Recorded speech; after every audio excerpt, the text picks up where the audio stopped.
ವೀಕ್ಷಕರಿಗೆಲ್ಲ ನಮಸ್ಕಾರ. Welcome to my YouTube channel. Zee Kannada ವಾಹಿನಿಯಲ್ಲಿ ಪ್ರಸಾರವಾಗ್ತಿರುವಂಥ ರಿಯಾಲಿಟಿ ಶೋ ಜೋಡಿ ನಂಬರ್ 1 ಕಾರ್ಯಕ್ರಮದ ಬಗ್ಗೆ ನಿಮಗೆಲ್ಲ ಗೊತ್ತೇ ಇದೆ.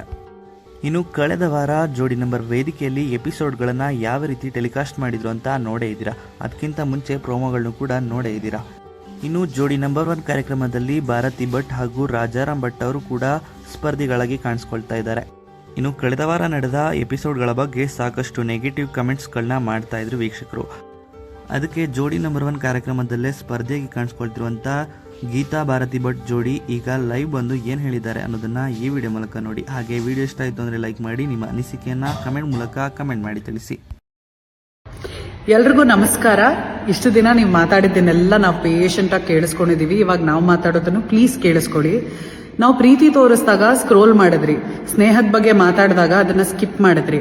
ಬಟ್ ಒಂದು ಓಪನ್ ಕಾನ್ವರ್ಸೇಷನ್ನ ನೀವೇ ಜಗಳ ಅಂತ ಅನ್ಕೊಂಡು ಅದನ್ನ like, share, comment, debate, discussion, ಅದ್ರ ಬಗ್ಗೆ ಇನ್ನೊಂದು ವಿಡಿಯೋ ಅದನ್ನ ವೈರಲ್ ಮಾಡೋದೇನು, ರೀಪೋಸ್ಟ್ ಮಾಡೋದೇನು, ಅಬ್ಬಬ್ಬಬ್ಬಾ, ಎಂಟರ್ಟೈನ್ಮೆಂಟ್ಗೋಸ್ಕರ ಅಂತ ಕೊಡೋವಂಥ ಕಂಟೆಂಟ್ನ ನೀವು ತಿರುಗು ನೋಡೋದಿಲ್ಲ. ಬಟ್ ಇಂಥದ್ದೇನಾದ್ರೂ ಒಂದು ಚಿಕ್ಕ ಕಾಂಟ್ರವರ್ಸಿ ನಡೀತಿದೆ ಅಂದ ತಕ್ಷಣ ಎಲ್ಲರೂ ಓಡ್ ಬಂದ್ಬಿಟ್ಟು ಅದನ್ನ ವೈರಲ್ ಮಾಡ್ತೀರಾ ಅಲ್ಲ. ಜನರು ನಮಗೆ ಏನೇನೆಲ್ಲ ಹೇಳ್ತಿದಾರೆ ಗೊತ್ತಾ? TRPಗೋಸ್ಕರ ನಾವು ಇದನ್ನ ಮಾಡ್ತಾ ಇದೀವಿ, ದುಡ್ಡು ತಗೊಂಡು ಸ್ಟೇಜ್ ಮೇಲೆ ಜಗಳ ಮಾಡ್ತಾ ಇದೀವಿ, 4 ಗೋಡೆ ಮಧ್ಯೆ ಇರಬೇಕಾಗಿರೋ ವಿಚಾರನ ತಗೊಂಬಂದು ಪಬ್ಲಿಕಲ್ಲಿ ಡಿಸ್ಕಸ್ ಮಾಡ್ತಾ ಇದೀವಿ. ಓಕೆ ಫೈನ್, ಇದು ನಿಮ್ಮ ಒಪಿನಿಯನ್ ಆಗಿರ್ಬೋದು, ಬಟ್ ನಮಗೂ ಒಂದು ಒಪಿನಿಯನ್ ಇದೆ ಅಲ್ವಾ. 4 ಗೋಡೆ ಮಧ್ಯೆ ಇರಬೇಕಾಗಿರೋ ವಿಚಾರನ 4 ಗೋಡೆ ಮಧ್ಯೆನೇ ಇಟ್ಕೊಂಡಿದೀವಿ, ಡಿಸ್ಕಸ್ ಮಾಡಬೇಕಾಗಿರೋ ವಿಚಾರನ ಡಿಸ್ಕಸ್ ಮಾಡಿದೀವಿ. ಎಲ್ಲರ ಮನೆಗಳಲ್ಲಿ ನಡೆಯುವಂಥ ವಿಚಾರನ ನಾವು ಡಿಸ್ಕಸ್ ಮಾಡಿರೋದು. ಇನ್ಫ್ಯಾಕ್ಟ್ ಎಷ್ಟೊಂದು ಜನ ಹೆಣ್ಮಕ್ಳು ಅದನ್ನ ನೋಡಿ ನನಗೆ ಮೆಸೇಜ್ ಮಾಡಿದ್ದಾರೆ, ಮ್ಯಾಮ್ ಇದ್ರ ಬಗ್ಗೆ ನಾನು ಮಾತಾಡಬೇಕು ಅಂತ ಯಾವತ್ತೂ ಅನ್ಸಿರ್ಲಿಲ್ಲ, ಮನಸ್ಸಲ್ಲೇ ಇಟ್ಕೊಂಡು ಕೊರಗ್ತಾ ಇದ್ದೆ, ಬಟ್ ಈ ಎಪಿಸೋಡ್ ನೋಡಾದ್ಮೇಲೆ ನನಗೂ ಅನ್ಸುತ್ತೆ ಮ್ಯಾಮ್ ಶೇರ್ ಮಾಡ್ಕೋಬೇಕು ಅಂತ.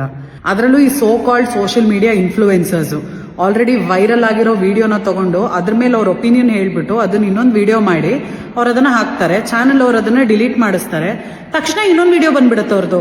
ಚಾನಲ್ ಅವರು ನಾನು ನಿಜ ಹೇಳಿದ್ದು ವಿಡಿಯೋನ ಡಿಲೀಟ್ ಮಾಡಿಸಿದ್ದಾರೆ, ಇವಾಗ ಇನ್ನೊಂದು ವಿಡಿಯೋ ಮಾಡಿದ್ದೀನಿ, ಅದನ್ನ 1 ಮಿಲಿಯನ್ ಒಂದು ದಿನದಲ್ಲಿ ರೀಚ್ ಮಾಡಿಸಿ ಅಂತ. ನೀವು ಮಾಡ್ತಾರೆ TRP ಅಲ್ವಾ ಸ್ವಾಮಿ? ಇನ್ನೊಬ್ರಿಗೆ ಹೇಳೋಕ್ಕಿಂತ ಮುಂಚೆ ನಾನೇನು ಮಾಡ್ತಾ ಇದ್ದೀನಿ ಅಂತ ತಿಳ್ಕೋಬೇಕು. ಕಂಡವ್ರ ಚಿತೆಯಲ್ಲಿ ಬಿಸಿ ಕಾಯಿಸ್ಕೊಳ್ಳೋದಲ್ಲ ಜೀವನ. ಜೀವನ ಏನು, 4 ಜನಕ್ಕೆ ಒಳ್ಳೇದು ಮಾಡಬೇಕಾಗಿರೋದು ಅಷ್ಟೇ. ನೀವು ಕಂಟೆಂಟ್ ಕೊಡ್ತೀರಾ ಅಂತಂದ್ರೆ ಸೆನ್ಸಿಬಲ್ ಆಗಿರೋ ಕಂಟೆಂಟ್ ಕೊಡ್ರಿ.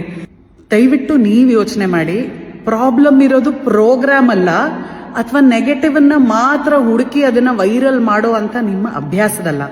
Please think. Thank you.